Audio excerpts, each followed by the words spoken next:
Most Uber Eats drivers, they think a high acceptance rate is what matters and you're going to make a lot more money. But let me tell you, I've been doing part-time Uber Eats for 8 years, and I'm just not convinced that's true. I keep seeing drivers taking some really bad offers, and I think it's because they live in fear, thinking that Uber Eats is going to punish them or not send them any more high-paying offers. But here's the real question. If Uber Eats knows that drivers like you and I are willing to virtually take any offer, consider this. Why would Uber Eats send the highest paying offers first? In this video, I'm going to go over what Uber Eats actually says across a variety of their documentation, and then go into some details about what drivers are experiencing right now. And then finally, some details about the acceptance rate. Maybe it's not exactly working the way you think it is. All right, let's get started. So on your phone or computer, let's go into some legal information for what Uber Eats tells us that we're supposed to do. Remember, we're independent contractors, and I will put all this in the video description. So overall, Uber Eats just does a really good job at hiding everything about what is required to be a driver, especially the legal things, such as that question of acceptance rate. Do we have to take every offer? So let's go in first of all, and again, it's really hard to find things. Back in the day, years ago, it was very clear. It said you do not have to accept every offer. Well, guess what I found? All right, this is the terms and conditions for Japan. How come I'm able to find that on their website? It says, you decide whether you want to accept a request. You're under no obligation to use the provider app or to provide delivery services, including while logged into the provider app. You may accept or reject any request. And that is how it used to be here in America. And it's something that Uber Eats, they only link the one to Japan on there. So let's move on. And you can go on your own to the Uber legal department. I'll put the link right up here on the screen for you. This is where it has all the rules and regulations in your specific marketplace. So I put that I'm in California, which I am. And down here, there's the article on being a fleet partner.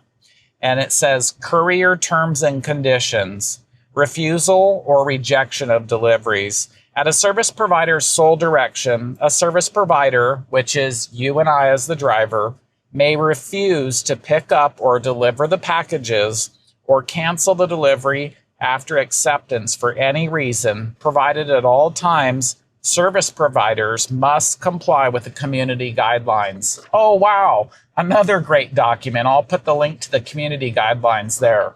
And you'll just have to trust me on this.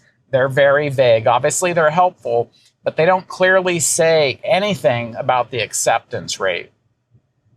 So if the acceptance rate was so important that we had to take them, why don't they clearly put it in writing? And you know why? That's because it's not.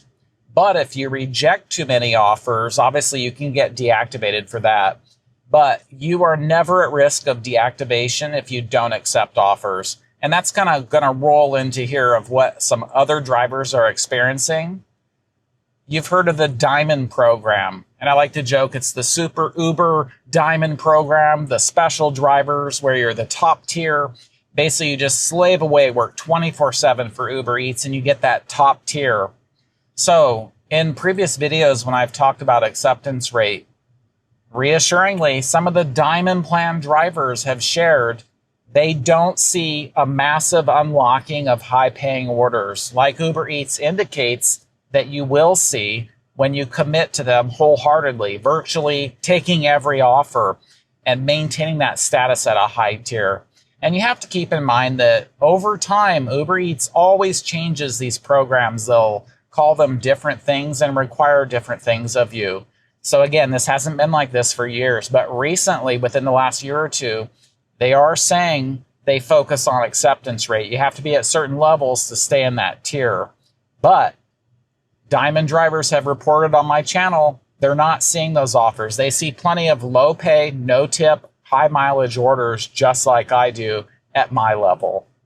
So I want you to know, I already mentioned that I made some videos on this. Why would I do that? That's because for 2 long years, I took every single offer. I had a 100% acceptance rate, and more on that in a little bit. But suffice it to say, there were no high-paying offers. So maybe to counter my argument that I did this for 2 years, I was at a lower level. What if I was the diamond level? I do it part-time.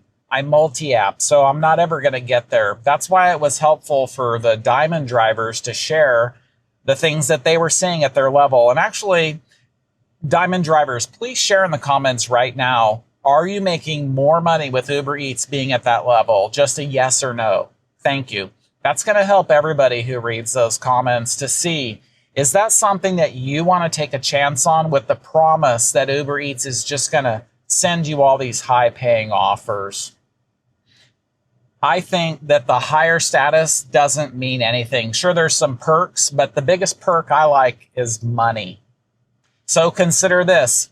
If being at the higher tier is so good, why would Uber Eats send all the high-paying offers first? That just doesn't make any sense. If you're willing to accept any order, they're going to keep sending you low-paying ones because Uber Eats as a company, they're just a middleman and they want to take a cut of every transaction. So if you take low-paying offers, you're just going to see more of those. So instead of taking every offer or all the low-paying ones, don't do that. Here's what you need to do instead. Realize that Uber Eats is not optimizing their algorithm to pay you well. What you need to remember is you're an independent contractor. That means you work for yourself. No one's reimbursing you for your car wear and tear, your hourly wage. No, that's all up to you. So the biggest thing that you can do when you work for Uber Eats as an independent contractor is only take profitable orders. Just a quick rundown on that. So look at your dollars per mile. You want to take, well, personally, I recommend now short trips, low miles that are profitable. So let's say $6 for 2 miles. That's great, $3 per mile. Or my personal minimum is not to go below $5, no matter how short of a distance it is. And then also consider your hourly wage. If we got back-to-back orders, I guess to be generous, let's say that most people could do 2 per hour. I can do 3 if I get them. So you want to do if you have an offer for $10 and you could do 2 per hour, you're making 20 per hour. If you can do 3, that's $30 per hour. How much money can you make taking $3 offers, even if you're really fast? What, could you do 4 of those, $12 an hour? No. You'll go out of business quick. And don't forget, you have to fill up your gas tank and do all the maintenance on your car. That's a short version of how to be profitable. As an independent contractor, here's the other thing. We love flexibility because we can work when and how we want. We're not employees of Uber Eats. If this wasn't the case, then we might as well just go get a job at McDonald's or Taco Bell. But you're going to have to work when they want you to work. And then finally, you just have to realize that Uber Eats, seriously, they're not optimizing that entire app, that entire program to benefit you. Think of all the millions of drivers out there that we have all these opportunities to take orders. Uber Eats wants to make us work for as little money as possible. So you need to rest assured they're not looking out for your best interests, and you need to only take profitable orders. And sure, the drawdown could be, well, I'm declining 10 offers before I see 1.